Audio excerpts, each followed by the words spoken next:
Hey guys, what is up? SuperKmanrocks here, and I am here for my Week 6 NA Academy overview, analysis, and of course at the end, a little bit of my power rankings, a little bit of them. But I hear you all saying in the comment section, Kyle, didn't you just release a video on Academy yesterday? And yes, I released a video on Week 5 Academy yesterday. But I have been a little bit of a week behind because of the player ranking videos that we did. If you haven't seen those, go check them out. They're up in the iCard right now last weekend. So we're going to be doing a double dip this week in terms of Academy, both Saturday and Sunday. You guys are going to be getting Academy updates.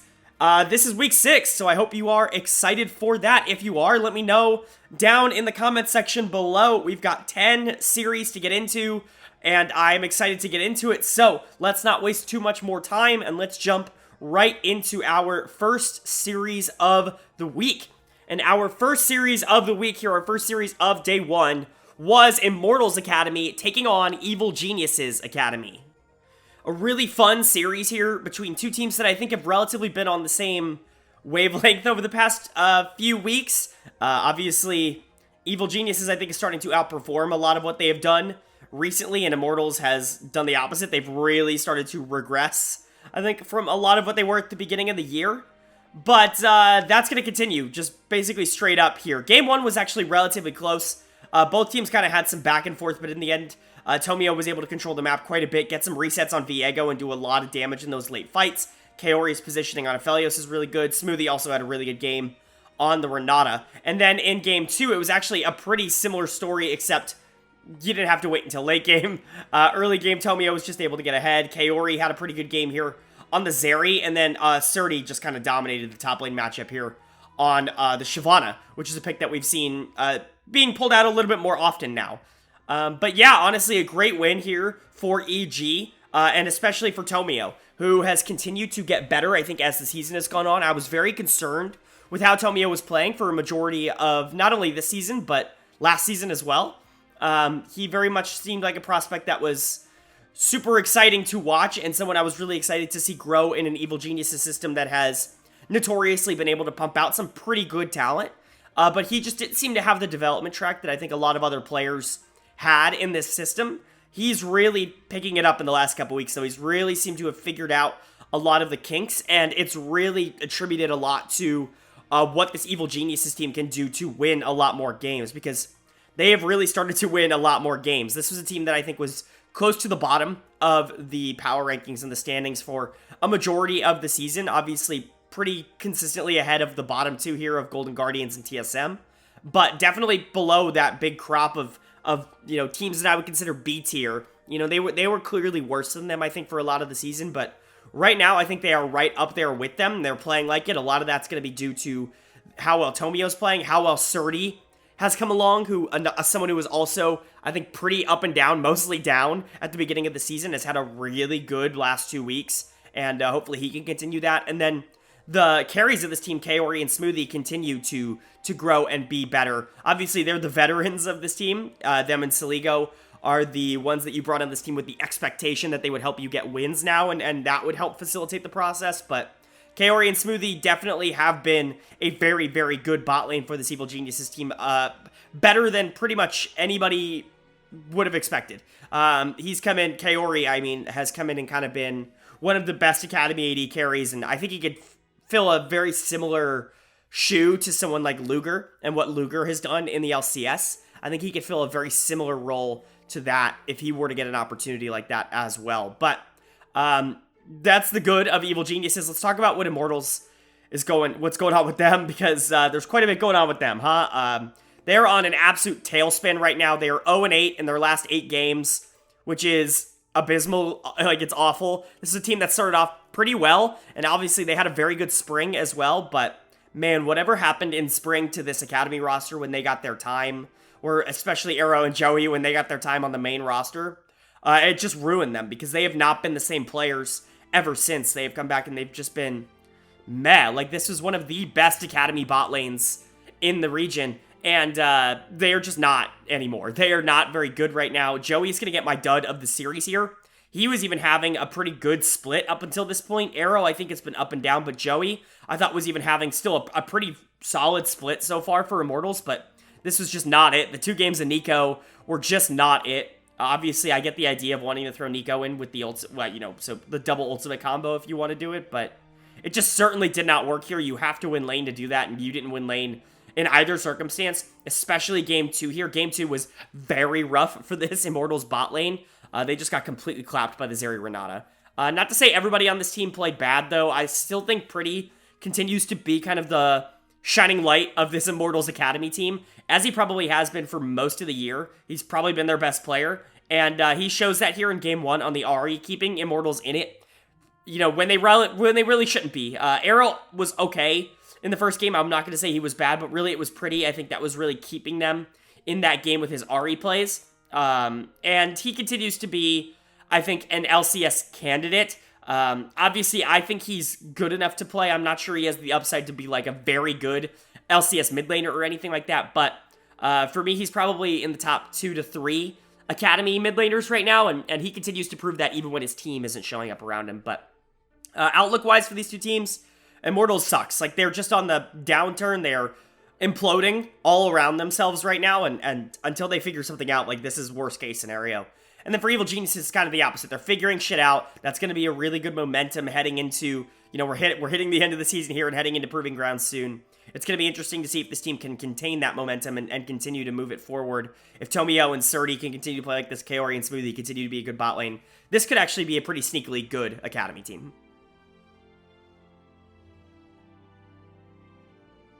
Moving on to the second series here of day 1, we had TSM Academy taking on Cloud9 Academy. A matchup where I think it was pretty obvious from moment 1 who the better team was, and we definitely saw that in both games here. So Cloud9 takes a pretty commanding 2-0 series win here. Neither game was really all that close. C9 just had full momentum, I think, in both games, off the back of, better jungle pressure, and then just, honestly, better laning. Like, they're just the better team in pretty much every aspect. So, let's go over that. Let's go over what C9 did really, really well. The bot lane continues to get better and better.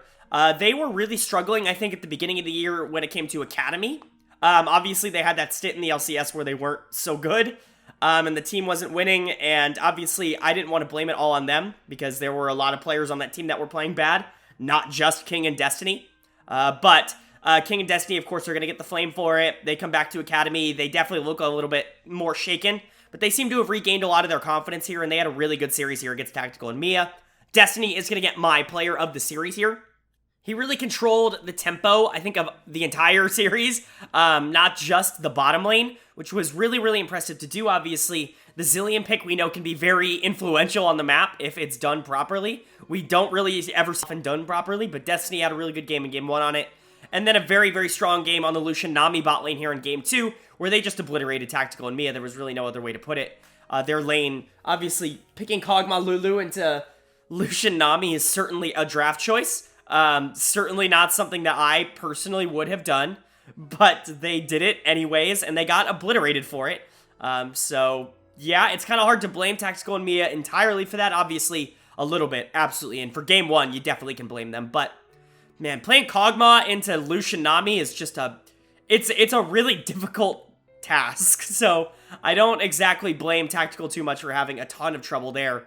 Who I do blame on TSM for having a lot of issues is Solo in the top lane, who is going to be my dud of the series here.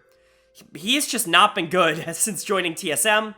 Obviously, we know that he's definitely been on a downward trend, I think, ever since, his last couple stints in LCS. Like, he had moments on Echo Fox where I thought he still looked like a pretty good top laner, but you see him here in Academy on TSM, and it's just like, he doesn't have it. He gets obliterated by Darshan in Game 2 here on the Gnar. His Jax just, you have to win that matchup. Like, when you pick Jax, you have to be able to win and be able to side lane and be able to duel and all this stuff, and he lost so hard in that top lane that he never had the chance to even get off the ground when it came to that kind of stuff. And credit to Darshan for that as well. Darshan played a really good series. He continues to be one of the better Academy top laners, even if that isn't a super contested role right now. There aren't a ton of, top-tier top laners, but Darshan is one of them. But yeah, nobody on TSM really had a good series. I think you can just say that some people had an alright series. Like, Takeover had some moments in game 2 here on the Silas. Ando was pretty much just outclassed by Sheet in the entire game. Really, there's not much to talk about on TSM's side. Outlook-wise for them, like, they're okay. They're not great. They're not bad. They're just fine. Actually, they might be bad. I don't want to imagine that they're that bad, because at the end of the day, you look at last week, and they had a tough schedule, and they were able to take some games. They did much better than what the old TSM Academy team probably would have done, which is a positive. But at the same time, I still don't think they're that good. Like, at best, I think they're probably like a C-ish tier team in Academy, you know, probably bottom 4, somewhere around there. As for Cloud9, they're top 3, and they continue to be top 3. They looked really good last week. They look really good here, obviously, against a bad team, but this is what you have to do. You've got to beat the bad teams. I always say that it's not a given that you just play well against bad teams in League of Legends. It certainly is not a given in any region, and for Cloud9 to come out here and you know, clean up the job, do exactly what they need to do, and beat TSM, it does prove to me that they've got a lot of confidence here on their Academy roster, and that they're going to continue to grow and build with this, and continue to be, I don't know, one of the top teams and one of the contenders for Proving Grounds just in general.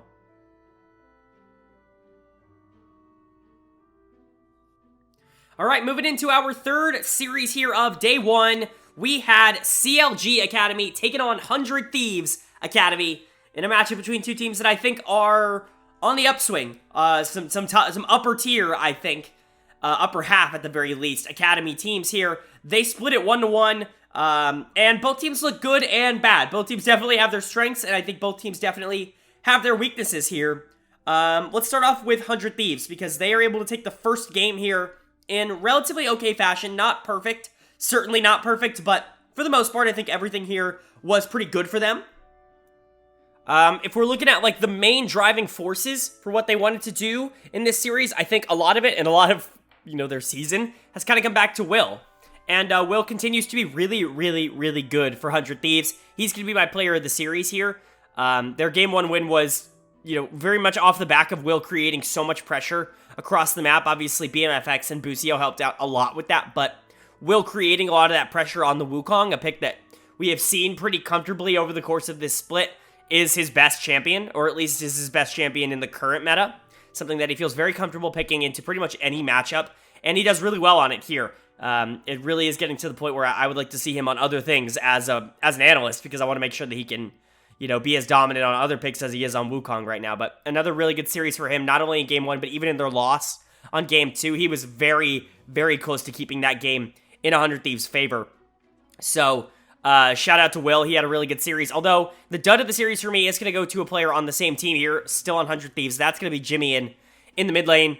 An up and down series for Jimmy, and he was alright in Game 1 on the Azir. He didn't really do anything unbelievably special on the champion. Was able to beat Triple quite cohesively here on the Yone, but it's his Game 2 that he gets the dud of the series for, his Seraphine game, which was just not very good. Overall, it was meh. Like, it was just bad. It was probably the worst game of anybody in the series, so unfortunately, he's going to get stuck with the dud of the series here. He was a big target, I think, for a lot of the pressure that CLG wanted to throw 100 Thieves' way in Game 2. But that's not to say CLG didn't do anything good in this series. I actually think their Game 2 was really, really fun to watch. Will just so happened to be the one to get player of the series here. I think you could realistically have given that award to Jenkins as well, who had a phenomenal Game 2 here on the Gnar. The only problem I had with giving him player of the series was that he got Flame Horizoned in Game 1 by Tenacity on the Olaf. And that's a difficult sell for me to say that someone who got Flame Horizoned is the player of the series, but, you know, it's Sejuani. He did his job. He stood there. He tanked. You know, he did what he had to do. Whatever. You get Flame Horizon, you get Flame Horizon. Tenacity's done that to almost everybody in Academy. He's, like, so far and above clearly the best Academy top laner right now, at least in terms of laning phase, that it's just not even remotely close. But then in Game 2, you know, a really good Gnar game from Jenkins into Tenacity's Yasuo. A comp that's kind of surrounded here for Tenacity to be able to carry. They just never were able to get it off the ground with Wukong knockups, with Alistar knockups. They were just really never able to get that off the ground, and Jenkins was a big part of that. And so, shout out there. Triple with a good bounce back game in Game 2. That's the reason I didn't give him dud of the series, is his Azir game in Game 2 was a lot better than I think Jimmy's in Game 1, even though his Game 1 on Yone was not so good. Overall, I think it was just a tale of two teams that 100 Thieves was able to be the better team in one, and CLG was able to be the better team in the other. Not really too much else to say there. Outlook-wise for both of these teams, 100 Thieves I still think is one of the top teams in Academy. Somebody that is going to be pushing and trying really hard to win and be the best team at Proving Grounds. And I definitely think they have that kind of talent on their team. It's just about putting it together. Obviously, the consistency out of this team has been very up and down, mostly out of Jimmy and BMFX. They have definitely been good at times and bad at times, but if they can figure that out, that's really good for them. And then CLG wants to probably be in that tier. I'm not quite sure if they're in that tier right now. They're probably the best team not in that tier, or at least one of them kind of right below Cloud9 in my opinion. And I think they could get there. They definitely have the talent to get there, but their jungle needs to really stabilize and step up. Kevy has really not shown that he could be even an upper half jungler so far in his time in Academy. And Meech and Breezy, I think, need to show a little bit more synergy. Triple, definitely more consistency.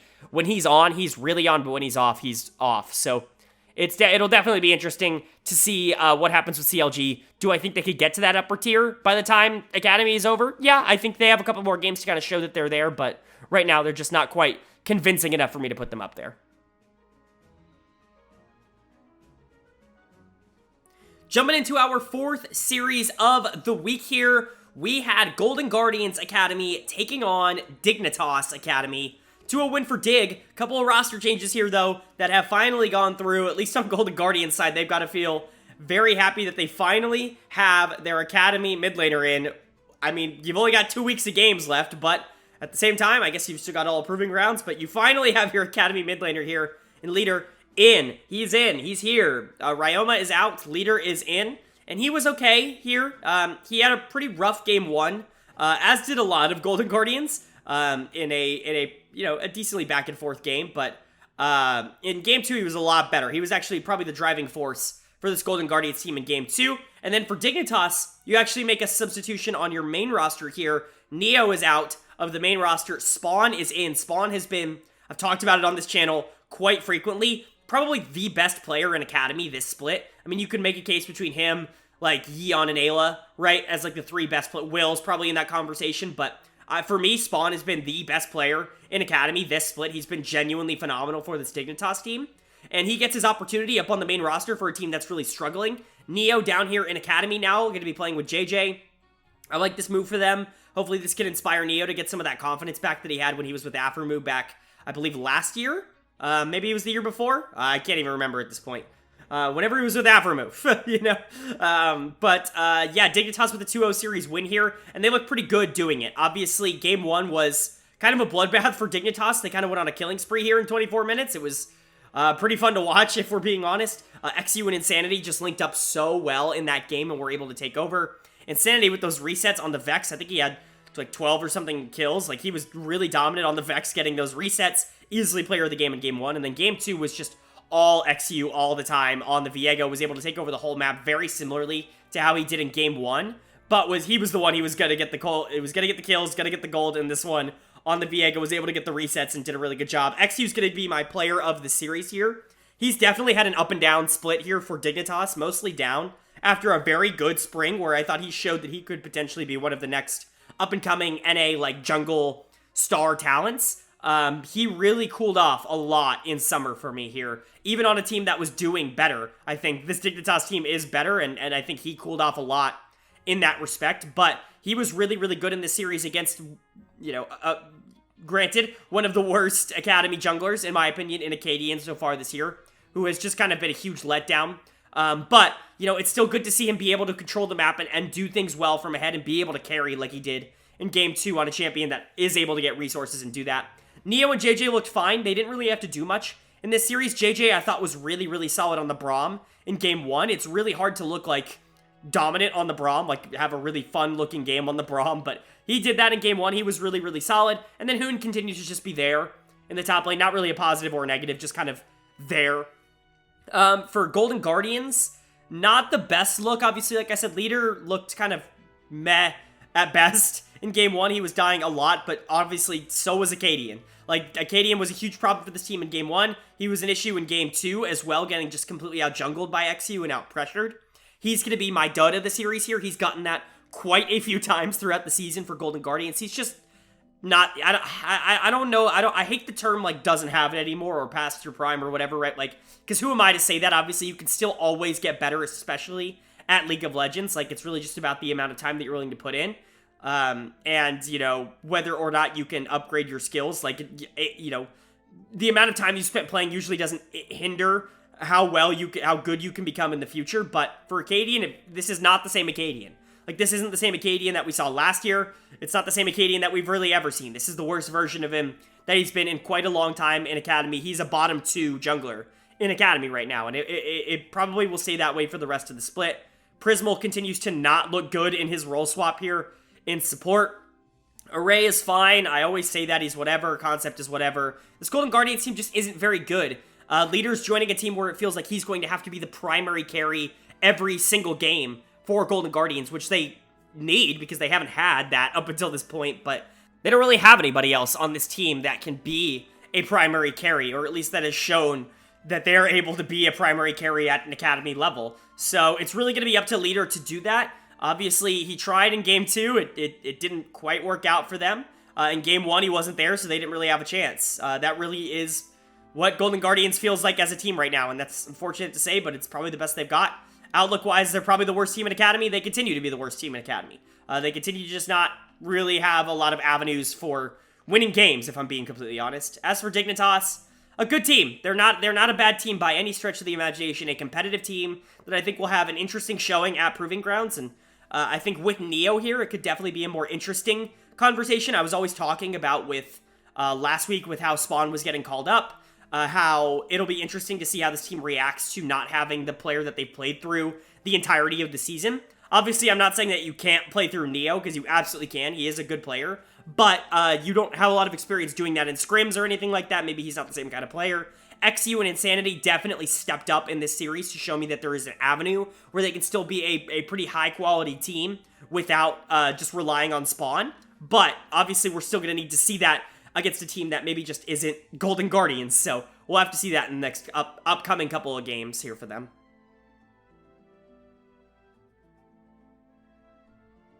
Jumping into our final series here of Day 1 Academy action, we had Team Liquid Academy taking on FlyQuest Academy, and TLA gets another 2-0 series win here. Another day, another win for Team Liquid as they continue their stretch as easily the best Academy team this year. One of the best Academy teams we've seen, maybe ever.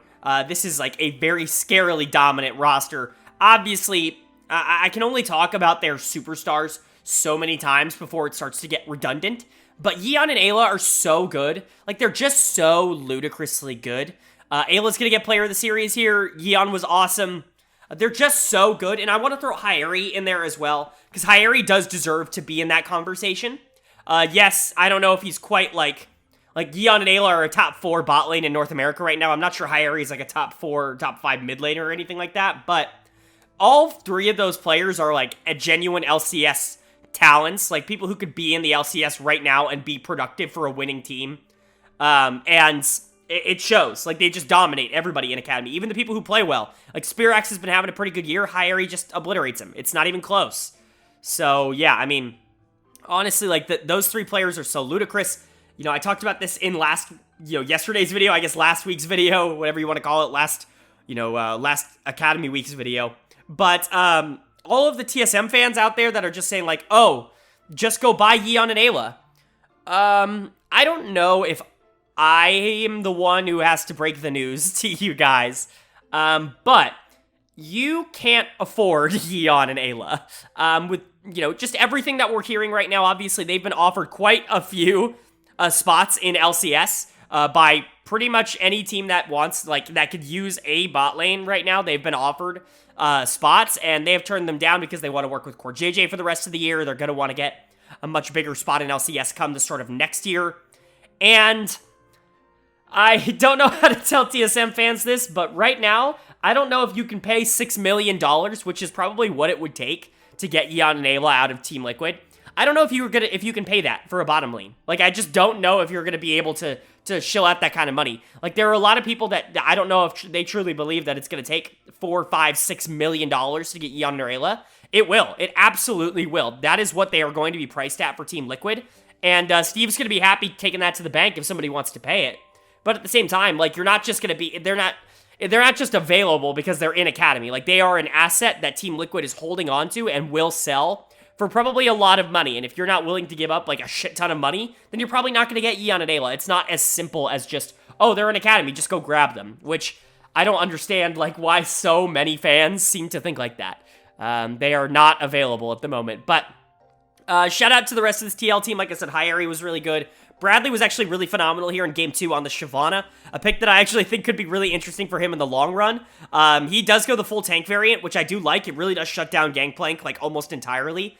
Gangplank goes the Bruiser build, which you kind of have to, into full tank, because you're not going to do damage either way. So, you see the full tank build go, you see them go the full tank build, Kumo here in Game 2. He does alright. He doesn't do terrible. Not a ton of damage, but you really can't. Like, even if you build crit, you're not going to do a ton of damage into that full tank Shyvana. So, honestly, Team Liquid just firing on all cylinders. As for FlyQuest, this team is just, like I said, over the past few weeks, slowly getting worse and worse and worse, which is sad to see. It really is. It's unfortunate to watch happen, but at the same time, I'm not too surprised. Like, they were really overperforming at the beginning of the year. UG and SpearX were such a really good jungle duo, or jungle mid duo, at the beginning of the year. UG has definitely cooled off. SpearX had a tough series here, but I still think he's probably been this team's best player throughout most of the year. Tomo and Diamond just aren't very good. Diamond especially, I think, has had, like, a very bad year.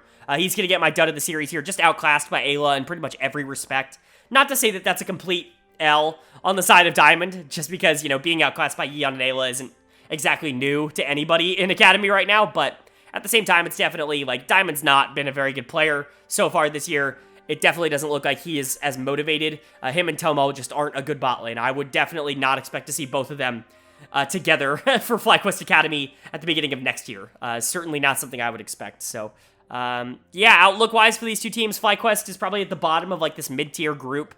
You know, somewhere around, like, Evil Geniuses, where, you know, they could win a few games, but at the end of the day, they're really not going to be competing for much. In my opinion, they're not going to be nearly on the same competitive level as some of the upper teams in that mid-tier. And then Team Liquid's the best team in Academy. Like, they're going to be the best team in Academy. They're going to be the best team in Proving Grounds, you know, until proven otherwise. Hyeri, Yeon, and Ayla is the best trio that any team can throw at right now. Bradley continues to get better. Armeo is fine. He's not a negative for this team. Like, Team Liquid's just so ridiculously good, and it's going to take an absolute monumental effort to stop them come Proving Grounds time.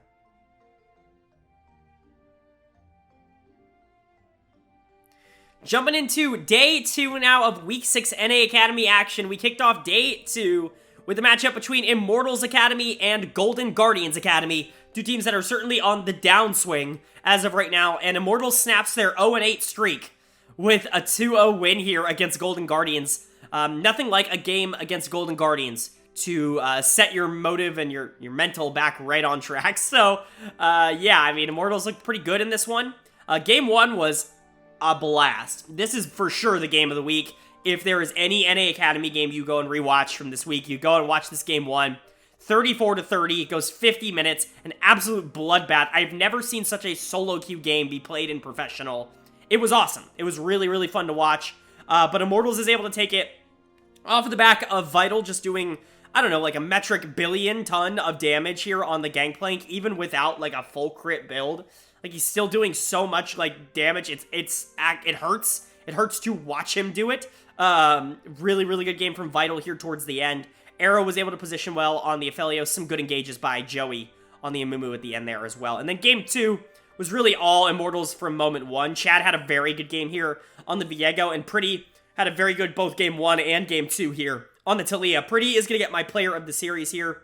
He was the most consistent member of these two teams. By a lot, actually, I would say. Not to say that he was the only player who played well, but he was definitely the only player who played consistently well, in the same way that he did.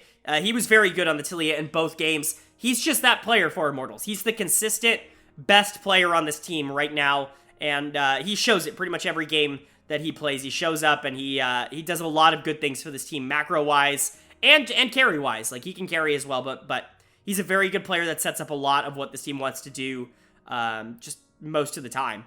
But like I said, Vital Chad also had a really good series here. This upper half, I think, has been a problem for Immortals all year long. Vital and Chad have definitely been question marks, but they had a very good series here. Vital in game 1 and Chad in game 2. They definitely had some of their better performances of the year. And then Arrow and Joey definitely got back on track a little bit here. The Caitlyn Lux in game 2 I do really like. I think that's something we could see a little bit more to punish a lane like Seraphine, which we're seeing kind of blind picked very easily right now. I think Caitlyn Lux punishes that very acutely because Seraphine just has no way to actually do damage to Caitlyn. And Lux just keeps Nautilus from really engaging at all. So, yeah, I think that lane could actually gain some prominence if people actually wanted to start picking it. It worked really well here for sure, but at the end of the day, it's up to what people want to play. As for Golden Guardians, they're the worst. They just suck. There's nothing to say. Leader was really good in game 1, so was Array. Honestly, Array probably had his best game as a member of Golden Guardians Academy here in game 1 on the Ezreal. Leader was really good on the Akali, was able to get a lot of kills and able to clean up a lot of team fights, but at the end of the day, it didn't matter. Concept was win trading in game 1. There's really no other way to describe it. The dude, by the end of the game, was just running in and dying for no reason. It was really unbelievable to watch. And then in game 2, everybody shit the bed. Leader was awful. Array and Prismal got obliterated by Arrow and Joey. Concept, ironically, was probably their best player, but it didn't matter. Like, all of his kills didn't matter. So, yeah, at the end of the day, Concept's gonna get my dud of the series here because, holy shit, that game 1 was just awful. Like, they win that game, I think, without Concept. And that's rough to say. Obviously, it sucks to say, but at the end of the day, it feels like the truth. Like, they win that game without Concept here. And he's definitely just been up and down for this Golden Guardians team. Really, he's had some problems. His champion pool is questionable, to say the least. I like the fact that he feels comfortable enough to pick a lot of those champions that he likes. The Dariuses, the Dr. Mundos that we've seen from him. But at the end of the day, we see him on the Gnar here, and we just see him not be able to get it done.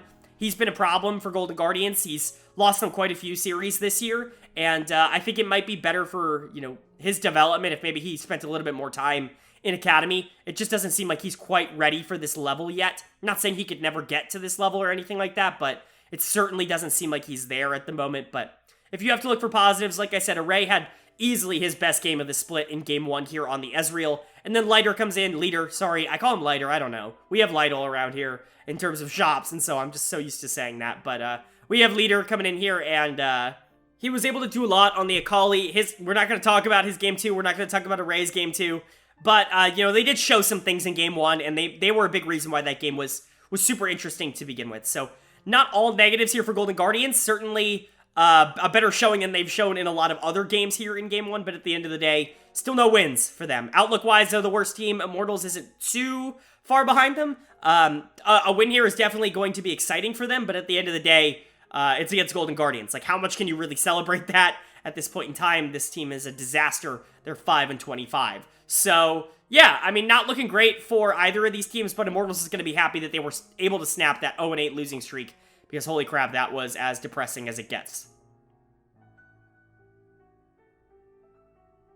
Moving on to our second series here of day 2, we had the classic matchup in North America, except it's an Academy, so it's a little bit different. But we've got the classic matchup of TSM Academy taking on CLG Academy, and it's a 1-1 split here. I think TSM's going to be very happy about that because I would argue that they are widely considered to be the worst of these two teams, but they are able to take the 1-1 split here. CLG takes game 1 in a pretty back-and-forth game off of the fact that they just have Corki Aphelios Gangplank scaling. Like, eventually you're going to get to this point in the game where you're going to do a ridiculous amount of damage. Obviously, TSM also relatively drafting for late game here with the Jinx, with the Azir, even the Ornn, the Viego, a lot of reset opportunities there.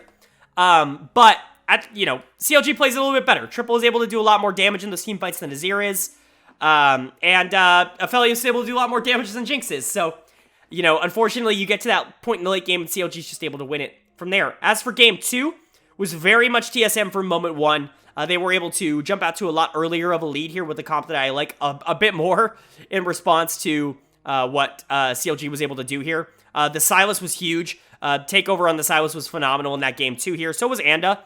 And even Solo. Solo probably had one of his best games of the split here on Sejuani in the top lane here in game 2. Was just able to impact the map a lot here on the Sedge. So big shout out there. Player of the series for me is going to go to Takeover. Like I said here, he had a phenomenal game 2 on the Sylas. Even though the Azir in game 1 wasn't perfect, he still was able to do quite a bit of damage in those late game team fights and was able to, at least contest what CLG was doing.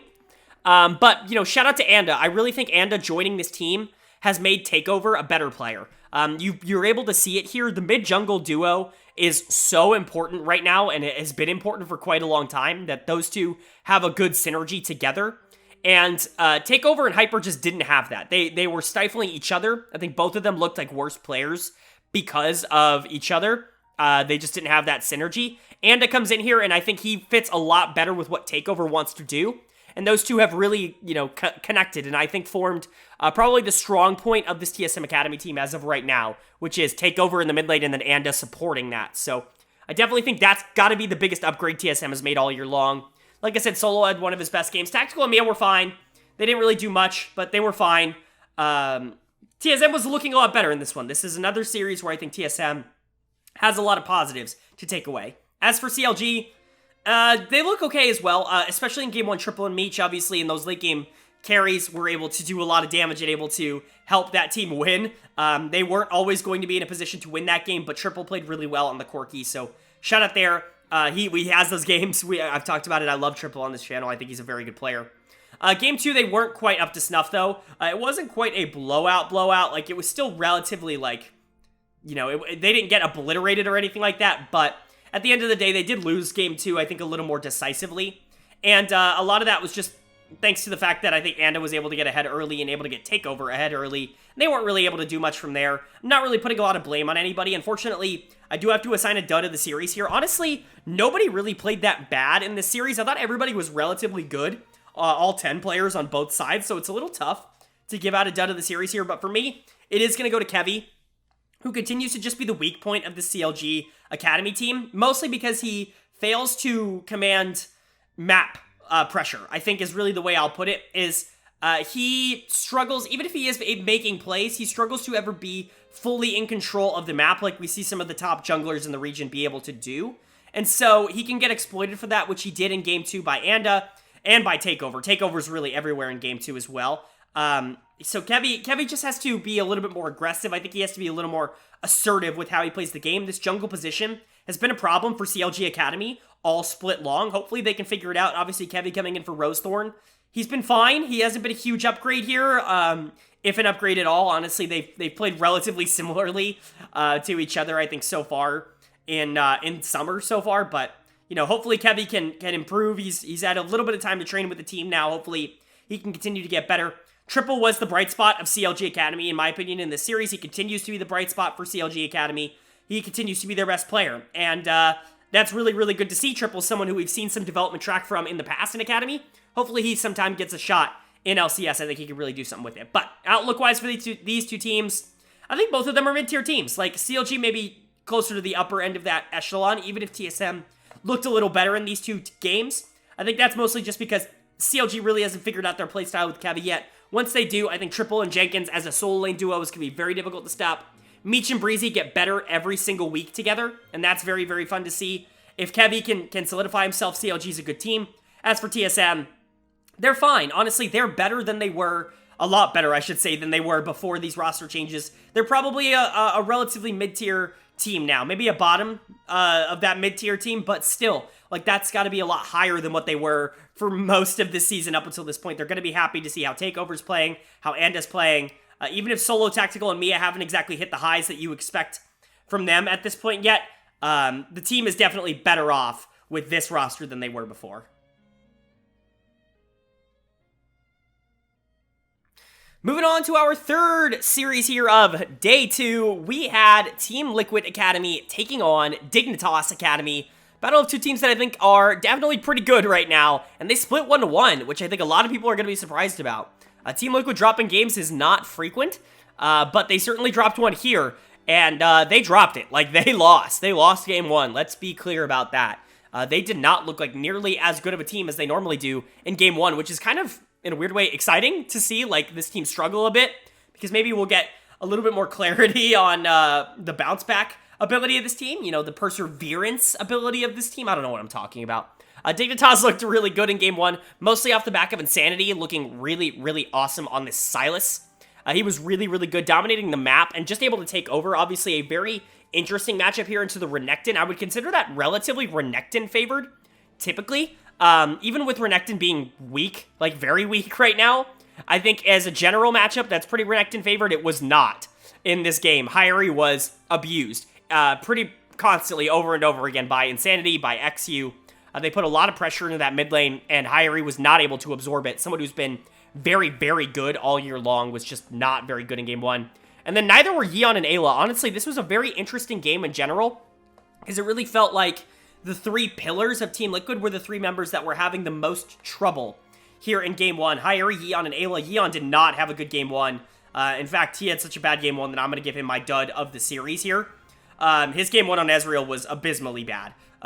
No damage, getting caught all the time by the Nautilus. Just not a good game at all from Yeon. Really one of the worst that we've probably ever seen him have in Academy. Obviously, he's still an Academy player. I'm not going to pretend like he's a perfect prospect or anything like that, but it is unfortunate to see him have a little bit of a rough game here because, you know, I've been hyping him up as one of the best AD carries in all of North America right now, and I still believe that. One bad game doesn't change my mind on anything like that, but it is a little bit rough to see him go up against Neo and actual LCS AD carry here and just not look nearly as good, I think, generally in this series.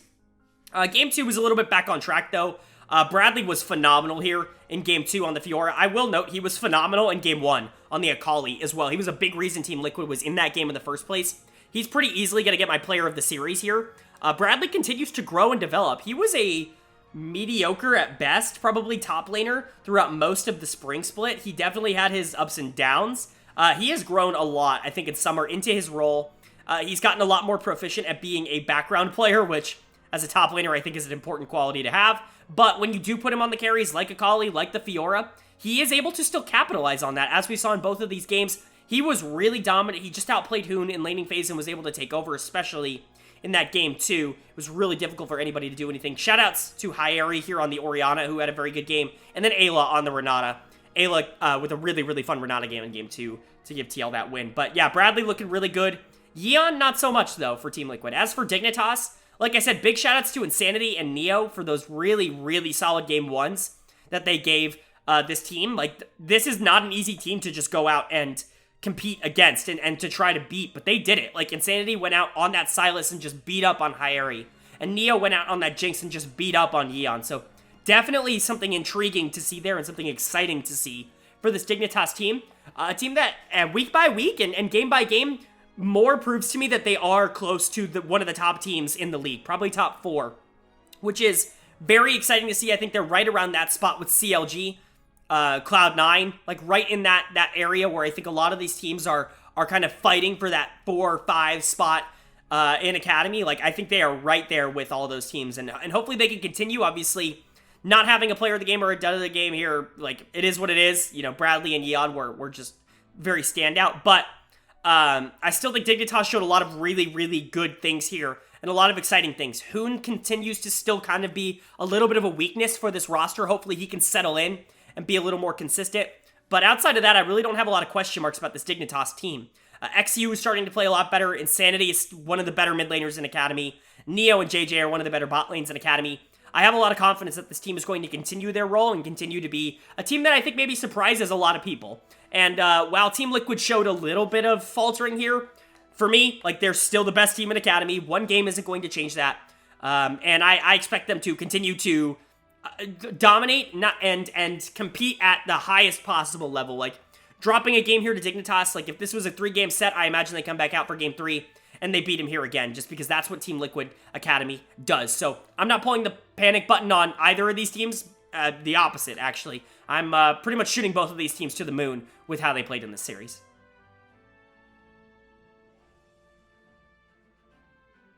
Moving on to our 4th series here of Day 2, we had Evil Geniuses Academy taking on FlyQuest Academy, and another 1-1 split here. I don't know if you guys noticed this. I don't know if I'm the one pointing this out, if I'm opening up a large conspiracy theory here, but for Academy days, it feels like usually either everyone draws or everyone wins and loses. Like, there's no, like, some games were draws and some were wins and losses. It feels like there's usually, like, 4 of one of them, and I don't know why that is. This week, this one, it just so happens to be draws. But yeah, they 1-1 draw, they split here. FlyQuest takes game 1, a really, really confident game 1 from FlyQuest here. Spearax looking really good on the Silas, but also Yuji looking good on the Trundle, and Kumo, I think, kind of showing off some skill here on the Yone.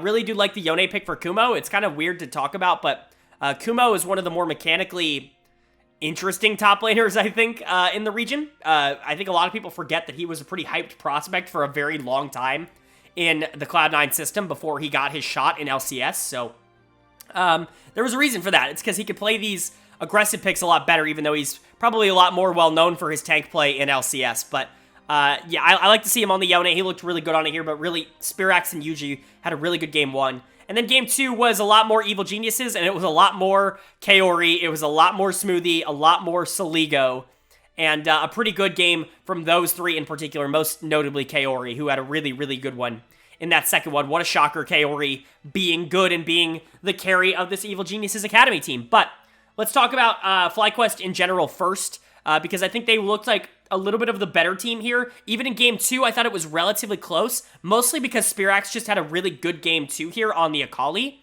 And so Spirax is going to get my player of the series here. He was really, really good, probably the player of the game in game 1 for FlyQuest on that Silas, doing a lot of the damage and being the conduit for a lot of what they wanted to play through.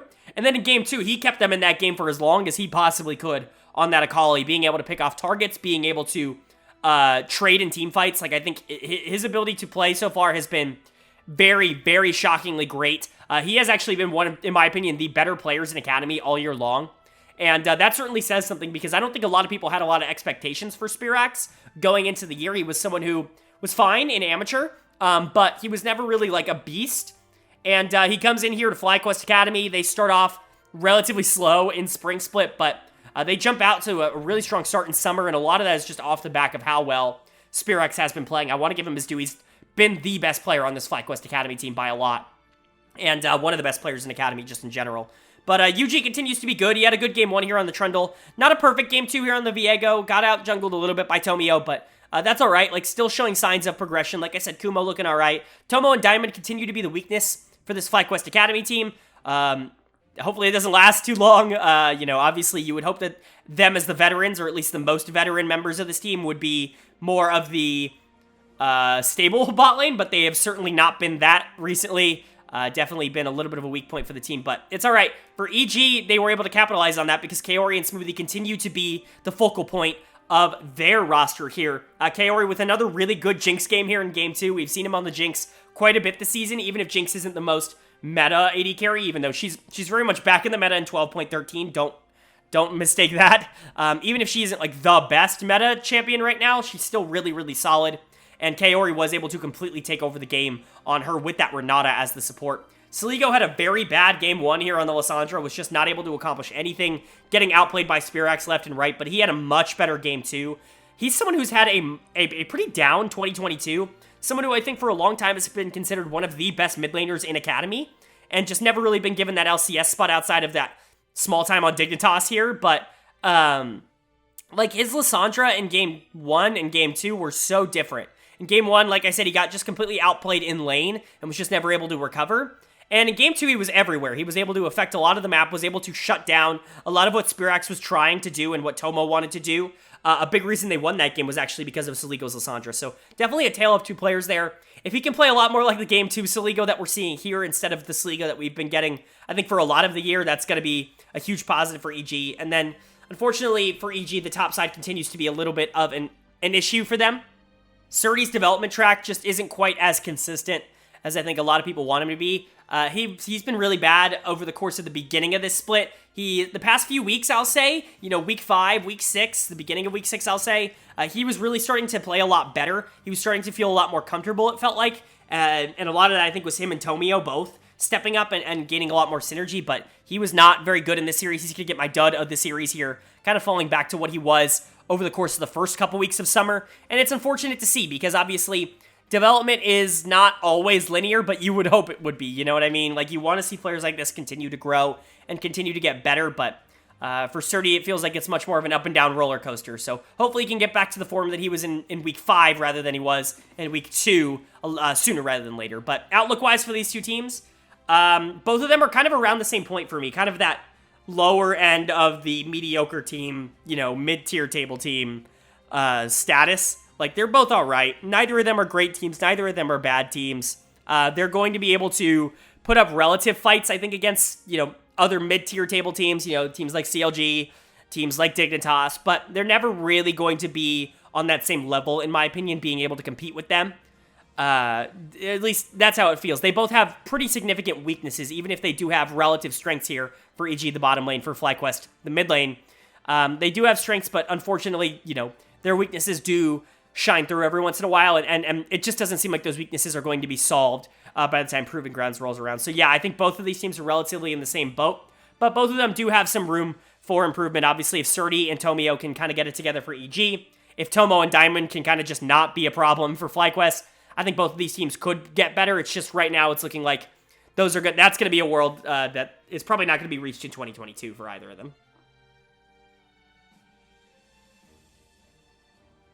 That's going to bring us to our final series of the week and our fifth and final one of day 2 here, which was a battle of two pretty high-tier teams here in Cloud9 Academy taking on 100 Thieves Academy. A 1-1 split here again, like I said. That's how it happens in Academy. You get all of one type. But these two games were definitely a tale of two different games. C9 actually had this in control, I think, for a lot of the series. Even in Game 1, where 100 Thieves were able to take up the win here, I think a lot of that was just off the back of C9 just kind of playing it weird. 100 Thieves going with two Yasuo comps. Two different Yasuo comps, I'll definitely say here. The first one I actually don't like nearly as much. You have the Seraphine Senna bot lane, which is fine, but I really don't like Trundle with Yasuo. I think, while you can do some interesting stuff there, it's just not consistent. And I usually like other options a little bit better. Obviously, you want things like the Gragas, but if you can't get that, like, there are better options, I think, that were available than the Trundle here. At the same time, whatever, you're able to win, so big shout out. Like, BMFX actually played really well on the Seraphine in this game, and they were able to pick up the win there. Game 2 was really all Cloud9, though. I love the draft here from C9. I love the Zeri Rakan lane. I actually think it's really underratedly good. Poppy, Swain are really good counter punches to that. And then you have Jax to just, like, solo carry the game in the top lane, which is pretty much exactly what he did. Darshan had a really phenomenal game 2 here. He's going to be my player of the series. He continues to be one of the more consistent, one of the best top laners in Academy. I was talking about how Tenacity has kind of been that, I think, for a majority of the year. Darshan just obliterated Tenacity in this game. Obviously, Tenacity on the Gragas, not necessarily a pick that Tenacity for, and certainly not a pick that I think is very strong right now in the top lane, or really at all in general. But I think Darshan just obliterating him on Jax is a very, very good sign that he probably still is the best top laner in Academy. Not to say he was the only player on this team who played well. I thought King actually was doing a really, really good job on the Zeri in this series to not only stay alive, but to just be a nuisance to play against. Sometimes it can be really hard to play Zeri, especially into Seraphine like he did in Game 1. But he was a pretty good annoyance in Game 1. And then in Game 2, he was able to do a lot, able to shut down that Yasuo that Busio was on, which we've seen them go to a couple of times. So a couple of players for Cloud9 that I think were doing relatively well, especially in that Game 2. Not really a ton of problem players here for Cloud9. Just some things to point out. I still think Copy has some room to grow. I still think he's a good supportive mid laner, but he's not a great supportive mid laner, and he still has some positioning problems. Obviously, the Cassio in Game 1 is a huge, huge hard counter to Sylas. We all know this. Sylas can't dash with Cassio because of the Q cooldown, so it really becomes like such a problem to play that champion, and Copy still couldn't really get that big of an advantage, which is not what you want to see. Like, when you have one of the hardest counter picks in the game, it's really not what you want to see. But overall, I still think that Cloud9's a very good team, and they honestly, in my opinion, looked like the better team in this series here. But for 100 Thieves, like, good and bad from them. Game 1, like I said, off the back of BMFX, who really has kind of been their weak link all year long. For him to come out and be probably their best player in one of their toughest series was a really good sign. I think for him, just in general, the Seraphine game in Game 1 definitely worked, even if the comp itself wasn't something that I all believe in fully. But Game 2 just was a little bit different. You go to a Yasuo comp again, but this one a little more full committing. You have the Senna Yasuo in the bottom lane, which you could do a lot of damage with. You have the Gragas to help in the top lane. The Trundle's still in the jungle. You even have a Zero ultimate, which is a knockup, so a lot of options here for Yasuo. But at the end of the day, when you let Jax get ahead like this, it's really just GG's from there. And Tenacity just got ran over. Tenacity's going to be my dud of the series here. for how he played in that game, too, on the Gragas. It was the worst game that either team played here, and he just got obliterated. Like, it really wasn't even that close. He had a very, very, very bad game, too. Probably one of the worst games that he has had in Academy ever. Really, I do mean that. He was not good at all. Not to say he was the only member of the team that was struggling in that game, but he definitely struggled the most. BMFX took a little bit more of a supportive role, although he didn't do much. I will say Will had a much better game 2 than he did a game 1, even though they lost. I just think Sheehan also had a much better game 2 than he did a game 1. So overall, I think both teams kind of showed good things. Both teams showed bad things. Cloud9, in my opinion, looking a little bit stronger, but honestly, both teams being relatively close in terms of skill level. Outlook-wise, these are 2 of the top 3 teams in Academy, and they played like it here today, especially Darshan, who showed up. Tenacity obviously needs to perform a little bit better for this 100 Thieves team, but I have a lot of confidence that he will. He doesn't play like this, right? Like, this is an outlier of a game, and so I'm not going to sit here and expect Tenacity to continue to shit the bed like this. Hopefully, you can continue to get that kind of development from BMFX and from King, who came out and actually had a pretty good series here as well. Really a lot of parallels between these two teams, but it was really interesting to see them face off and to see kind of the draft differences that both of the teams went on. I think Cloud9 had much better drafts, but at the end of the day, hopefully these two teams can figure out both of their issues, because it's not like either team was perfect here, and clean up kind of the rough edges here, copy, tenacity, whatever you want to say for both teams. Kind of clean up those rough edges so that when they face off inevitably again towards the back half of like a Proving Grounds tournament, you know, when you know, the tournament's on the line, hopefully we could see a much better version of these two teams than we saw here.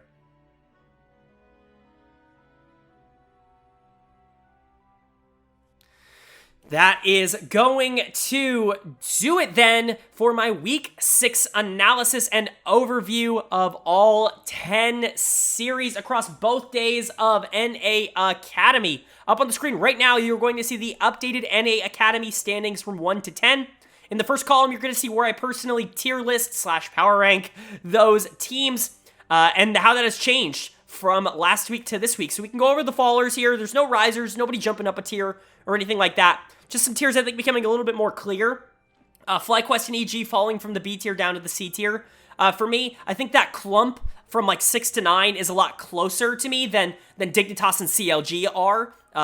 In my personal opinion, I think they're just a little bit ahead of everybody else. Everybody in the C tier, I think, is capable of winning games, but just isn't consistently able to beat, I think, a lot of the top teams. And then there's Golden Guardians by themselves at the bottom. Obviously, we still have pretty clear top 3, in my opinion, of TL, 100 Thieves, and C9. But let's go ahead and talk about my player of the week. And my player of the week this week in Week 6 is going to go to Darshan on Cloud9 Academy. He was really, really phenomenal in both of their series this week, especially the second one here on that Jax game against Tenacity, where he really was just phenomenal. A very, very good week for a very, very underrated player there in Darshan for Cloud9. My dud of the week, unfortunately, is going to go to another Golden Guardians player. I feel like we get this every single week, but for me, my dud of the week is going to go to Acadian here on Golden Guardians Academy, who just continues to be one of the worst junglers in Academy. There's really no other way to put it. Continues to get outpathed, outfought. He doesn't really offer a lot to the team right now. A leader coming in has been an all right addition for Golden Guardians, but if the rest of the team continues to play like this, it's not going to mean much. So yes, dud of the series, or dud of the week for me, is going to be Acadian in Week 6. And player of the week for me in Week 6 is going to go to Darshan. But, yeah, that's going to do it. If you guys enjoyed, please go ahead and leave a like. It really does mean a lot of these videos. Obviously, these likes propel me to make a lot more of this content. So if you like Academy content, if you like North American Amateur and Proving Grounds content, go ahead and leave a like. It really does mean a lot to me. Let me know what your game and or series of the week was down in the comment section below. Your player of the week, your dud of the week, all that fun stuff. You know I love chatting it up with you guys down there. But yeah, without further ado, without more needing to be said, I hope you all are having a great day. I hope you continue to have a great day, and I will see you all later.